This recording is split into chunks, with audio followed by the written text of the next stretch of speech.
I've got my decaf.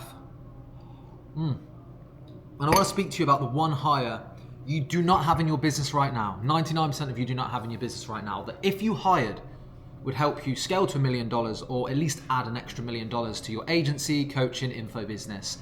And look, I just want to be straight up here. I've only just implemented this within the last 12 months, and what's really painful is that I would be a much wealthier man if I'd done it sooner. So don't be an idiot like me and pay attention to this video. So what is this role? This role is what we call a sales account manager. This is a sales rep whose sole purpose is to help increase retention and ensure customers retain, ascend customers as a priority. They ascend customers, so upsell, expand accounts essentially, and gather reviews and testimonials. So your closers need to close, your service managers need to actually fulfill the service that the sales team promised. And then this leaves the middle hire here, which is the account manager. And I'm gonna break down the role, all this, like literally everything you need to know in this video, okay? In a roundabout way, I basically wanna say they help increase customer lifetime value of every customer that comes on board. So for those of you that see the kind of numbers we pull as an agency, which is a lot higher than most of the industry, well, we just focus on two things: bringing on more customers and increasing LTV. And this role will be the single thing for most of you right now that will skyrocket your lifetime value, okay? What do they actually do? How does the process work? So first things first, I've actually got my notes here on my phone, so I'll have a sip of decaf a sec. And open my notes. So the first thing that they do is they take every single onboarding call with every single customer, whether that's done for you service, done with you service, does not matter. So they go from sales rep, closer, to account manager for onboarding, and then we ensure they get booked in with their actual service manager afterwards, okay? And the number one only goal really of this call is for them to build a deep level of rapport with the customer that comes on, okay? This rapport needs to showcase that they care so much about helping them hit their goals, that they know that this person, the account manager, cares just as much as they do about making their dreams and their goals become a reality. They know that if there's any problems, if there's any concerns, that is their go-to person. So the number one thing on the onboarding call is build a deep rapport and ensure the customer knows that if there's anything skew-if, I'm your guy, okay? Or if you're having a fantastic time, whatever it is, you come to me, okay? They're basically in charge of customer experience in that regard. So they take every single onboarding call with the goal of building a deep level of trust and rapport. And you'll understand why that's important here in a second. Because the second part of the role, which is the proactive part of the role, is because that onboarding call's had with them, okay, and they've built a fantastic rapport. Now what we want them to do is to do proactive check-ins every 14 to 30 days. Now obviously you can go up to every 30 days, maybe even above that if you know the client's having like the best possible experience. Clients with a bit more friction or who aren't quite like at that A-star level of service yet, getting the results, all that stuff, need more frequent touch points. But essentially, after 7 days, 14, 30, 45, 60, 75, 90, etc., they just send a quick proactive check-in message. And the goal of this is very simple, okay? They're either going to come back to you saying they're absolutely overjoyed and they're super happy. And if they do that, that is the perfect activation point to initiate an upsell. So whilst the endorphins are going off in their head and it's like, oh my God, like this is the best service ever, that is the time that you get them excited about the next opportunity in which if they ascend to, we can help them achieve their goals. So, you know, if you have an info business, maybe that's where you ascend them to a mastermind or your higher ticket offering. You know, if you have an agency, maybe that's where, if you're selling them Facebook ads right now, you sell them email or Google. You know, it's like, hey, you're getting great results. We delivered on this promise. I'm super excited that we can keep the momentum going and we can push your goals even further if we implement this service, okay? So upsells, if they come back, again, but you need to be proactive with this because it's very rare a client's going to come to you and just say, hey, like, let's do Google, let's ascend to the mastermind. It happens, but you're not in control of that, and you want to be in control of how you scale your business. So you proactively ascend. The second thing is going to be, if they're really happy and they're having a great experience, is you can ask for testimonials. You can ask for reviews, which in turn will help you get more future customers. The third thing you can do is get referrals. So it's like, hey, we've helped you achieve this fantastic result. You're having a fantastic experience. Do you know somebody else that would benefit from this service that we could offer this same level of support to? And on top of that, like, we could give you £1,000 or $500, whatever, off your next invoice from a simple WhatsApp introduction. So if they become a client, we'll give you a discount on your next month. Plus, we've helped you achieve this great result. Help us help one of your network do the same thing. Okay, so you can get referrals. But remember, even if you get the best service results in the world for a client, if you don't ask, you don't get. You know, a quote that sticks with me all the time is, closed mouths do not get fed. Okay, so you have to ask. If you want something, ask for it. If you want a review, ask for it. If you want an ascension, ask for it. Okay, if you want a referral, ask for it. But you want to ask at the right times. And being proactive with these check-ins allows you to get the activation points to know. Okay. The other thing with these proactive check-ins is there's going to be the flip side of it. So clients, when maybe they're not having the best experience, maybe they're not getting the results that they hoped for, well, this presents multiple opportunities again.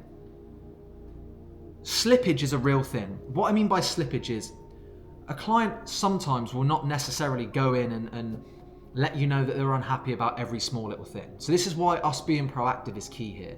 But slippage is just like, that's how most marriages end. It's this little tidbit over here, they didn't do the dishes on Tuesday night. Wednesday, maybe they didn't do this or they didn't do that. These multiple points of slippage get to a point where eventually the marriage ends. And that is the same with the client. They might not be so miffed at all these small little things that they, let you know, but what happens is one day you get booted out the ad account, you get kicked out of Slack, whatever, and you get an email to say that they're cancelling the contract. That is slippage, and that can happen with these sort of mini points of unhappiness, which sometimes we may not even be aware that the client isn't happy with, But being proactive allows us to proactively solve that. So we reach out, we check in. How's your experience going? Oh, unfortunately right now I'm not happy with this. Okay, great. Well, not great, but great from your sense that you can now go in and solve that problem. Okay, you can jump on a call, maybe re-educate the client, show them that you're putting a plan together. And oftentimes clients don't, it's funny, I've been doing this for a long time, work with thousands of high ticket customers. Clients don't always necessarily expect you to get everything right. Human error is a real thing. But what means a lot to them is if they see you screw up and then you take accountability and solve it, and they want the partnership to work as much as you want it. If anything, they want it to work even more because they hired you to solve that problem in the first place. So it buys you the opportunity to then go and solve that problem, which in turn means there's no slippage, which by default increases retention, and then also buys you the opportunity in the future to then ascend them. And this is what's really key as well when I spoke about the closers focusing on closing and service delivery focusing on service. We've tested service delivery doing these proactive check-ins. But you know what it's like. If the account manager builds a deep rapport and a deep trust, and they ask for this little bit of feedback, they've got a safe space where they feel like they can give it. If the person who's who's causing a bit of unhappiness is asking for feedback, most people are empathetic, they don't want to be super direct or rude. So if the person asking for the feedback, the client probably isn't going to give that person feedback about that person. So you basically either don't hear from them, or they give you a smokescreen, or they just don't even answer you at all, which is a problem, which is why this needs to be a sole, separate, individual person, okay? The other thing as well is it presents opportunities for downsells and cross-sells. So one of the best ways to increase retention, I'll give you a perfect example in the agency space. Sometimes we will bring on a client for a certain ad platform, let's say Google, and we get 2 months into the partnership and we realize that we've actually tried everything we can, but unfortunately, maybe just due to the economics or the type of business, it just isn't working out, that they can't seem to get the results that they need to be on that platform. if we're not proactive, like most agencies would do, or most info businesses, they would just let that be, and guess what? 2-3 months in, they don't get the results, the client churns. But by doing these proactive check-ins, what happens is, if after 2 months we're sensing that we can't get them the results on Google, we can proactively present the solution for the same fee, move them over to Facebook, and then we potentially get the results and can retain them for years. Okay, so we can cross-sell platforms proactively because we have these check-ins. Okay, so really, really important that we do these proactive check-ins. And again, this is why the rapport and trust is so important, because we want a safe space where they feel like they can give us that feedback. Okay, and you also don't want it to be the closer, because you don't want it to be like they close the deal and now they're only reaching out 90 days later because they know you're happy and they're going to get an upsell. It feels too transactional. It needs to feel like a customer service support role where it's like, I am here to help you achieve your goals. Okay, the next thing that's really key, sometimes clients will lie. They won't, even if there's all the trust in the world here, they'll lie. They won't give you the feedback when you ask for it. But something that isn't quite so subjective and is more objective are metrics and figures. Whatever it is, whether you're a marketing agency or any type of business, you should track the metrics for the core promise that you're promising, I suppose, on your offer, right? So for us as a marketing business, we are basically, clients are paying for us to get them increased revenues and more profit from their advertising. So we track every single customer in our business. We track their profitability, not just in terms of their cost of goods, but factoring in our agency fee. We've got a sheet with every single client in the business that tracks these metrics. Now, this is really, really, really important because the account manager has access to that. So then if they see there's a few clients there where maybe they're not at target, they can proactively jump in and oversee that to make sure it's sorted so they retain. But more importantly, if things are going really well, and let's say we made a client 250 grand in profit last month, that's a perfect way to reach out and be like, Steve, I saw last month we generated you over 250 grand in profit, which is like 5 times better than the goal we set when we first started this partnership. Are you free to jump on a call? Because I've got tons of ideas for us to like keep the momentum going.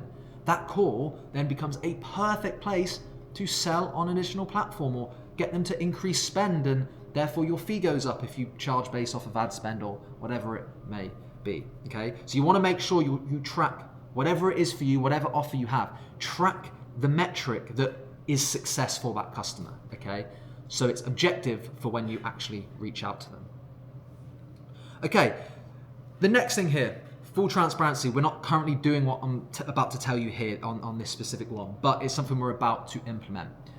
Another part of this role is you want to basically take your top 10%, excuse me, your top 10% of customers and bracket them into a VIP bucket. This could be customers that have been with you the longest. This could be your customers that pay you the most on an average month. Ultimately, it's going to be based off of billable. You take your top 10% of clients and you put them into a VIP bucket. And what we're going to start doing for these customers is actually flying out to the customers to meet them in person once a quarter, once every 6 months, to shake a hand and deepen that level of rapport. Birthday gifts and things like that, extra calls and extra touch points, just to make sure that they're being looked after. And look, you'd love to say every customer should be a VIP customer. And I struggled with this for the longest time, but unfortunately in business, economics have to make sense. And if a customer's paying you $2,000 a month, you can't really afford to go and spend $2,000 to fly out to a customer in LA and take them out for a fancy dinner. But if a client's paying you $20,000 a month, then proportionally it makes a lot more sense to do so. So you can bracket those into a VIP section and they get a bit of extra attention and extra care. Because a lot of people will track things like churn based off of clients in and out, but like you might lose, let's say 1 month you lose 10 customers, but they all pay you $2,000 a month, you've lost 20 grand, okay, in MRR. Let's say the next month you only lose 2 customers, on paper your churn percentage is way lower, but both those customers are, 20 grand a month. Your revenue churn is twice the amount as last month, but on paper it looks like you're doing better. So you want to make sure you look after your highest revenue, highest profitability clients as well into a VIP section. So with that in mind, I've told you the role, what it does. Key thing now is that how do you KPI this role and what are you looking for in a hire? So in terms of KPIs, I'll save that to the end, but what are we looking for? You want somebody confident, somebody empathetic, somebody with charisma. What's really, do you know those people that can jump on a call with somebody, they could be stone-faced, and come the end of a call, they are literally like laughing, having a joke. You want somebody that has that magic. You can't really teach and train that. You know, somebody that's really socially aware, that understands what makes people tick, that regardless of age, gender, location, interests, they can still find a point of connection and deepen that connection. Okay, you want to find somebody like that. They also need to be empathetic and care, but equally they need to be able to be okay with challenging directly. Because sometimes a client will come on a bit unhappy, but it's their own expectations or their own lack of knowledge. You can't have somebody that's trampled over. You need somebody that can challenge a client directly, but coming from a place of care. They're challenging directly because they care. So you need somebody confident, but who deeply is a kind person and cares, okay? Ideally what you want is a sales and customer service background as well. I find people that have got experience as high ticket closers can do really great here because they come with that like killer sales instinct for upsells, but equally you want somebody with a customer service background too. You don't want just somebody that's here like, get every deal across the line. That's not what this is. It needs to come from a place of care first, which is why a customer service background and people that have dealt with conflict resolution before is really, really key here. Okay? Because sometimes, you know, sometimes this role will be like a great way to retain customers sometimes is just like a client's really unhappy, we jump on, let them rant off all the reasons they're unhappy, be more annoyed than they are that that's the service they've got, come up with a solution and make it better. You know, conflict resolution here is key. But those are the kind of things that you want to look for, and you want to build that into your job description. If you're posting this on Upwork or locally, however you hire, those are some core traits for this. Okay, to wrap up the video, the KPIs, because every role needs KPIs. You know I'm big on this. Every role has one core North Star number and 3 to 5 KPIs and a clear roles and responsibilities list. The KPIs for this role are very simple. Ascension percentage / expansion percentage, okay, so like revenue expansion or revenue ascension. We just call it ascension percentage to simplify. Retention percentage, reviews generated, and referrals generated. Those are the 4 KPIs that we care about, all right? The North Star metric is ascension percentage, because remember, we've still got a service team here, and the service team's core metric is retention, okay? Because they're focused on actually getting the results. Because at the end of the day, it doesn't matter, you could build the best rapport in the world, be the most caring person in the world, but ultimately, if you still don't get a client the result that they thought they would get when they come on board, they're still going to churn, okay? So because of that, we make ascension percentage the North Star metric for this role. Reviews generated, percentage of clients reviews generated, and then also percentage of clients referrals generated every single quarter. And I promise you this,